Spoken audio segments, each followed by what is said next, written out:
Shalom. First and foremost, I'd like to give all praise, glory, and honor to Yahweh, Bahashem, Yahweh Shai, Bahashem, Rakakadash. Double honors to the apostles and elders of Great Millstone. Peace and much love to all the Akim pushing this truth and sincerity. All right, this is the brother Lahaf Mayad, and I'm going to just get straight into it again, okay? Exodus 20:7, thou shalt not take the name of Yahweh thy power in vain, for Yahweh will not hold him guiltless that take his name in vain. All right, and how do we take the name? How do we take upon the name? All right, it's through what we say and through our actions. All right, like when we go out to camp, when we're studying, when we're doing videos. All right, just doing the work. All right, declaring ourselves to be sons of the living power, sons of God, man. All right, through these actions, we take on the name, and we're not supposed to do it in vain. Like Scripture says, not to use grace as a for an occasion in the flesh. All right, and we're supposed to. There's a certain behavior that we're supposed to abide by.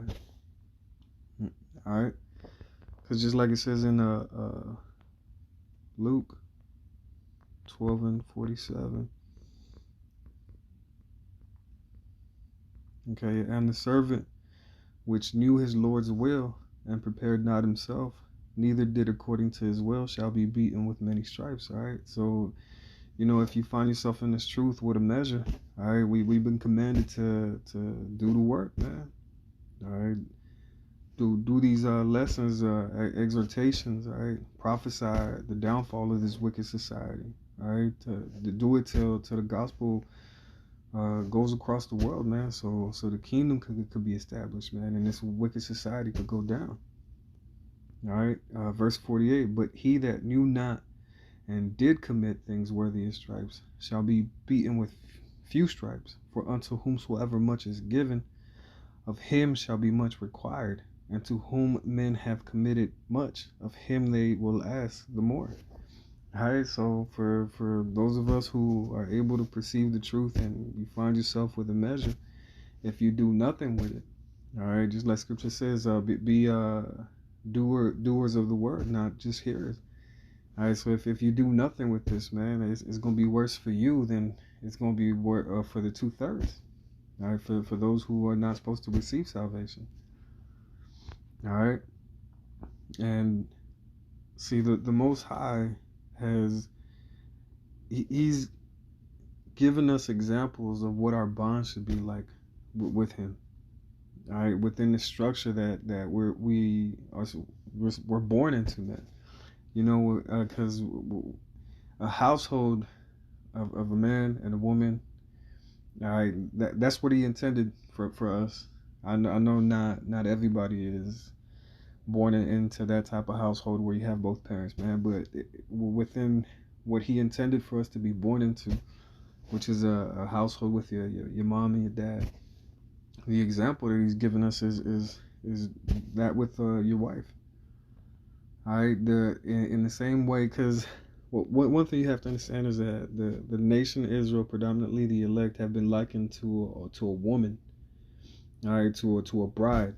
All right, you can get that. The first one you can get in Jeremiah 6:2.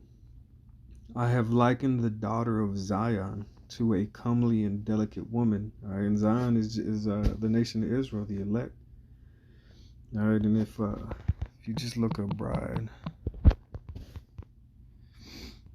Revelation 21:2, and I, John, saw the holy city, New Jerusalem, coming down from the Most High out of heaven, prepared as a bride adorned for her husband.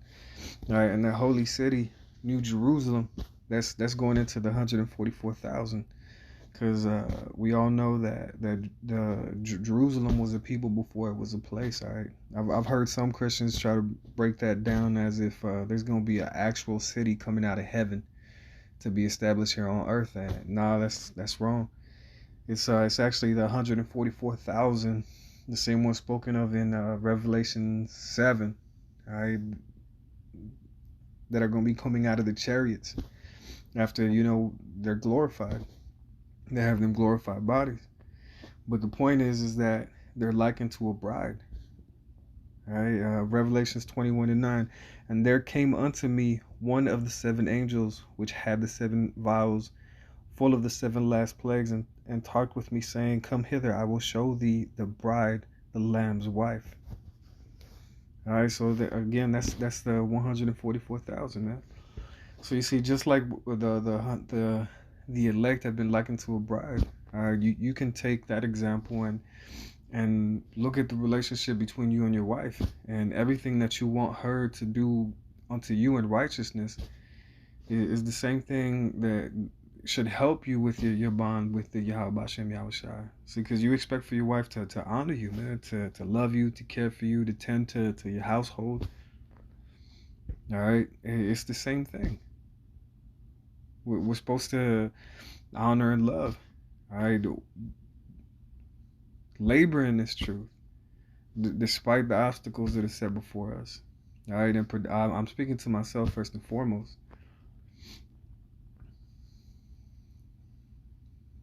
And I know it's easier said than done, man. But hey, everybody who's supposed to get this is gonna get this. Everybody who has a measure, is going to go out and do exactly the will of Yahweh Hashem Yahushai. Because just like Scripture says, man, there's nobody who's going to resist His will. Who can resist His will? There's nobody. Exactly what needs to happen is going to happen. If you're meant to come into this and stay and endure to the end, you will.